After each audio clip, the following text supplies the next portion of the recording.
Hello friends, आज हम chapter 1 का लास्ट टॉपिक कर रहे हैं जो कि है लॉज ऑफ एक्सपोनेंट्स। इसमें कुछ लॉज हैं, पहले हम वो समझेंगे फिर उसके रिलेटेड क्वेश्चन करेंगे। तो पहला लॉ कहता है कि ए की पावर m इंटू ए की पावर n को हम ए की पावर m प्लस n लिख सकते हैं। इसका मतलब ये है कि अगर ये बेस होता है और जो पावर होती है उसे हम एक्सपोनेंट बोलते हैं। तो अगर बेस सेम होता है तो पावर्स क्या हो जाती हैं, ऐड ऑन हो जाती है। जैसे फॉर एग्जांपल 2 की पावर 3 है और 2 की पावर 5 है, तो अगर ये बेस सेम है तो एक बार लिख दिया जाएगा 2 और 5 प्लस 3 को क्या कर देंगे, हम ऐड ऑन कर देंगे, 8 हो जाएगा।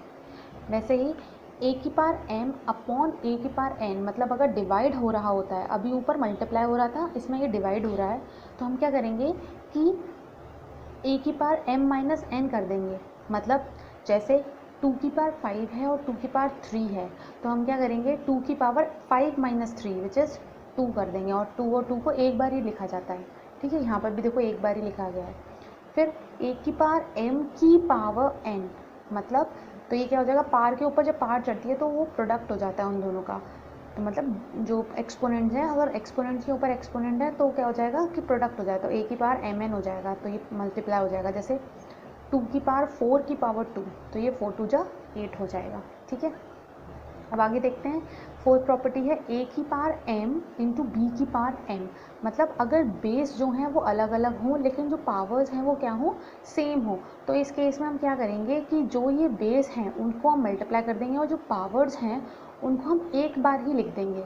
जैसे कि 2 की पावर 3 इंटू 3 की पावर 3 हो, तो हमने क्या किया, बेस को प्रोडक्ट कर दिया, क्योंकि प्रोडक्ट हो रहा है तो 2 3 जा 6 कर दिया, और जो पार्ट्स हैं उनको एक बार ही लिख दिया। तो फिर वही सॉल्व कर दिया, 6 की पावर 3 क्या हो गया, 2 1 6। अब नेक्स्ट देखते हैं ए बी की पावर m।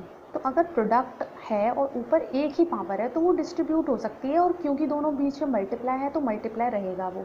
तो ए की पावर m इंटू बी की पावर m, जैसे कि 2 इंटू 3 की पावर स्क्वायर लिखा हो, तो ये दोनों में इंडिविजुअल क्या हो सकती है, डिस्ट्रीब्यूट हो सकती है। जैसे कि 2 की पावर 2 इंटू 3 की पावर 2। अब अगर सॉल्व करेंगे तो क्या हो जाएगा, 2 की पावर 2 मतलब 4 और 3 की पावर 2 मतलब 9, तो 9 4 जा 36। अब आगे देखते हैं। नेक्स्ट है a अपॉन बी की पावर m, विच इज़ अगर अपॉन में हो फिर से, जैसे यहाँ क्या था, मल्टीप्लाई में था और कॉमन पावर थी, वैसे ही यहाँ पे अगर डिवाइड में हो और कॉमन पावर हो तो ये भी डिस्ट्रीब्यूट हो जाएगी, ऊपर अलग और नीचे अलग। जैसे कि a की पावर m और नीचे b की पावर m। तो इसे देखेंगे कि अगर 2 की पावर 2 अपॉन 3 की पावर 3 है, मतलब क्यूब है, तो ये दोनों में इंडिविजुअल डिस्ट्रीब्यूट हो जाएगा और डिवाइड में ही रहेगा। तो 2 की पावर 3 अपॉन 3 की पावर 3 हो जाएगा। तो 2 की पावर 3 इज़ 8 एंड 3 की पावर 3 इज़ 27, ठीक है। अब नेक्स्ट देखते हैं, ये इंपॉर्टेंट है लास्ट की दो। ए की पावर अगर माइनस n है तो जो हो जाएगा, अगर 1 अपॉन कर देते हैं तो 1 अपॉन और ये ए की पावर n हो जाएगा, ये माइनस हट जाएगा क्योंकि जो माइनस है वो इन्वर्स मतलब होता है। तो 1 अपॉन ए की पावर n। तो इसका एग्जाम्पल देख लेते हैं, उससे ज़्यादा अच्छे समझ में आएगा। जैसे कि 2 की पावर -3 है, तो हम इसको क्या कर देंगे, माइनस डिग्री, माइनस जो पावर होती है उससे बेटर है कि हम इसे रेसिप्रोकेट करके सॉल्व करें। तो 2 की पावर -3 को मैंने क्या कर लिया, 1 अपॉन लिख दिया, और जो ये पावर थी 2 की पावर 3, बस साइन हटा दिया, तो इसको ऐसे लिखा जा सकता है। तो जब इसको आगे सॉल्व करेंगे तो ये क्या हो जाएगा, 1 अपॉन 8 हो जाएगा, ठीक है। ये वाली इंपॉर्टेंट है। लो अब देखते हैं 8 क्या बोलता है कि a की पावर 0 इज इक्वल्स टू 1। इसका मतलब कोई भी नंबर हो उसकी पावर, मतलब किसी की भी पावर जो 0 होती है वो 1 होती है, चाहे वो 1000 की पावर 0 हो, चाहे 2 अपॉन 3 की पावर 0 हो, सबकी वैल्यू क्या होती है, 1 होती है। अब हम लोग आगे इससे रिलेटेड क्वेश्चन देखते हैं।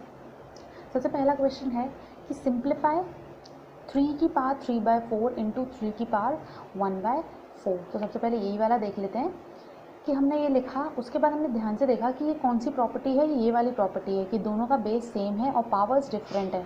तो जब बेस सेम होता है, पावर डिफरेंट होती है और मल्टीप्लाई हो रहा होता है, तो क्या करते हैं, उसे एक बार लिख लेते हैं और पार्ट्स को क्या कर देते हैं, ऐड ऑन कर देते हैं।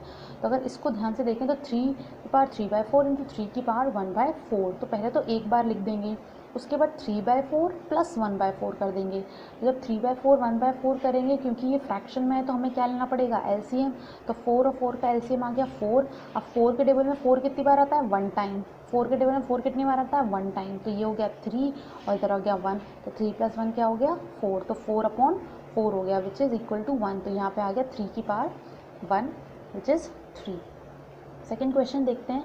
सेकेंड क्वेश्चन है कि 5 की पावर 1/3/5 की पावर 1/6। तो फिर से वही प्रॉपर्टी है कि सेम बेस हो लेकिन डिवाइड हो रहा हो। तो इसमें अब पहले वाले में हम प्लस करते थे क्योंकि मल्टीप्लाई था, अब डिवाइड वाले में हम क्या करेंगे, माइनस करेंगे। तो a की पावर m अपॉन a की पावर n को हम क्या लिखेंगे, a की पावर m माइनस n। तो इसे जैसे सॉल्व करेंगे हम तो क्या होगा, 5 की पावर 1/3 माइनस 1/6। एक बार ही लिख लिया 5 को, जैसे a और a था तो यहाँ पे एक बार ही लिखा, वैसे ही 5 और 5 है तो एक बार ही लिखेंगे, और जो ऊपर पावर्स हैं उनको माइनस करके लिख देंगे। क्योंकि फ्रैक्शन है फिर से हम एलसीएम लेंगे। अब 3 और 6 का जो एलसीएम आएगा वो आएगा 6।